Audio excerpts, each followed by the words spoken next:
फैलाने वाले संगठनों पर कार्रवाई करो, कार्रवाई करो, कार्रवाई करो। लक्षण फैलाने वाले संगठनों पर बैन लगाओ, बैन लगाओ, बैन लगाओ।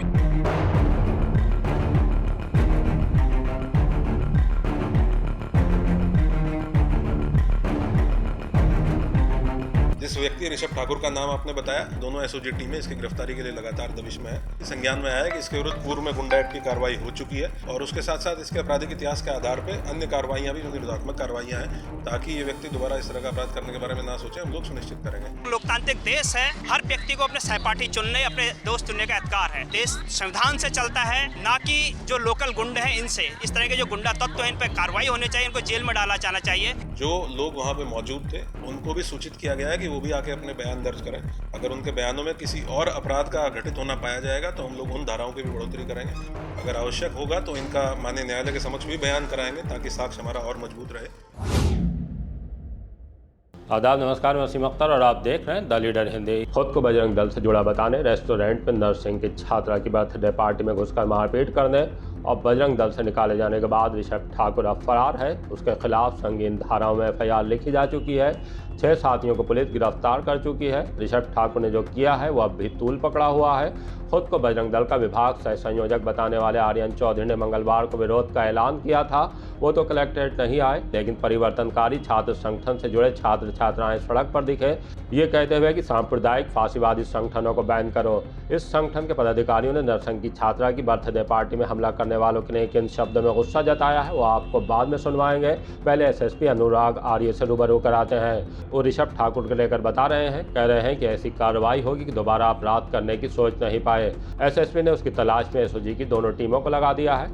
आपने जो प्रेमनगर थाने के अंतर्गत प्रकरण बताया, उसमें संज्ञान में आते ही एफआईआर पंजीकृत की गई, गंभीर धाराओं में एफआईआर पंजीकृत की गई है। जो लोग वहाँ पे मौजूद थे, जो बच्चे वहाँ अपना सेलिब्रेट करने के लिए आए हुए थे, उनको भी सूचित किया गया है कि वो भी आके अपने बयान दर्ज करें। अगर उनके बयानों में किसी और अपराध का घटित होना पाया जाएगा तो हम लोग उन धाराओं की भी बढ़ोतरी करेंगे। अगर आवश्यक होगा तो इनका माननीय न्यायालय के समक्ष भी बयान कराएंगे ताकि साक्ष्य हमारा और मजबूत रहे। 6 लोगों की ऑलरेडी उसमें गिरफ्तारी हो चुकी है सीसीटीवी फुटेज से, पहचान के माध्यम से। जिस व्यक्ति ऋषभ ठाकुर का नाम आपने बताया, ये सीसीटीवी फुटेज में आया है और इसके लिए हमारी टीमें, 2 टीमें, दोनों एसओजी टीमें इसकी गिरफ्तारी के लिए लगातार दबिश में है। इसका आपराधिक इतिहास भी मेरे द्वारा डीसीआरपी से निकलवाया गया है। गुंडा एक्ट की कार्रवाई संज्ञान में आया है कि इसके विरुद्ध पूर्व में गुंडा एक्ट की कार्रवाई हो चुकी है, तो हम लोग उसको भी रिवाइव करवाएंगे और उसके साथ साथ इसके आपराधिक इतिहास के आधार पर अन्य कार्रवाइयाँ भी, जो निरोधात्मक कार्रवाइयाँ हैं, ताकि ये व्यक्ति दोबारा इस तरह का अपराध करने के बारे में ना सोचे, हम लोग सुनिश्चित करेंगे। और जो भी कोई व्यक्ति इस तरीके से अनावश्यक रूप से शांति व्यवस्था को प्रभावित करने का प्रयास करेगा, पुलिस बहुत कठोर एक्शन सुनिश्चित करेगी। मैंने आपको बताया कि 2 टीमें हमारी लगी हुई हैं गिरफ्तारी के लिए, तो अगर हम लोग बहुत गंभीरता से इसको देख रहे हैं और अगर मैं आपको ये बता रहा हूँ कि हम लोगों ने आपराधिक इतिहास उसका निकलवाया है और कठोर कार्रवाई सुनिश्चित करेंगे, तो 100% कठोर कार्रवाई सुनिश्चित करेंगे और ऐसे किसी भी एलिमेंट का मन या मनोबल बढ़ने नहीं दिया जाएगा। कलेक्ट्रेट पर प्रदर्शन के दौरान परिवर्तनकारी छात्र संगठन की तरफ से बड़ी बात कही गई है, वो ये कि देश संविधान से चलता है, लोकल गुंडों की मनमर्जी से नहीं चलेगा। लोकतांत्रिक देश में सभी को सहपाठी चुनने का अधिकार है। मेरा नाम कैलाश है, मैं परिवर्तनकारी छात्र का बरेली शहर सचिव हूँ।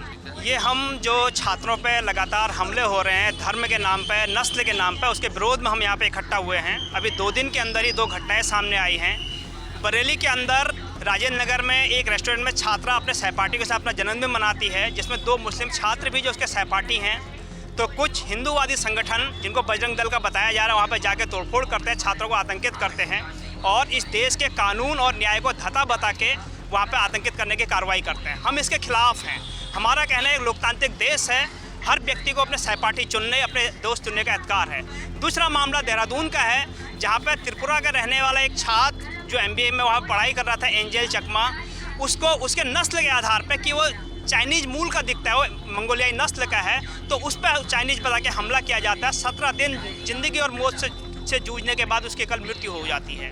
हम उस छात्र के साथ खड़े हैं, उन हमलावरों के खिलाफ खड़े हैं। हमारा कहना है कि इस देश संविधान से चलता है, ना कि जो लोकल गुंडे हैं इनसे। इस तरह के जो गुंडा तत्व हैं, इन पर कार्रवाई होनी चाहिए, इनको जेल में डाला जाना चाहिए और इस देश के अंदर लोकतांत्रिक मूल्यों का पालन हो, ये सुनिश्चित किया जाना चाहिए। इस मांग को लेकर हम यहाँ कलेक्ट्रेट पर आए हुए हैं। बहरहाल 27 दिसंबर को राजेंद्र नगर के dead and cafe and restaurant की घटना पर बरेली से लेकर बाहर भी तीखी प्रतिक्रियाएं सुनने को मिली हैं। लव जिहाद का शोर मचाने के बाद नर्सिंग की छात्रा के 2 सहपाठियों को पीटकर जितनी बड़ी गलती की गई है, पुलिस उससे बड़ा एक्शन करने जा रही है।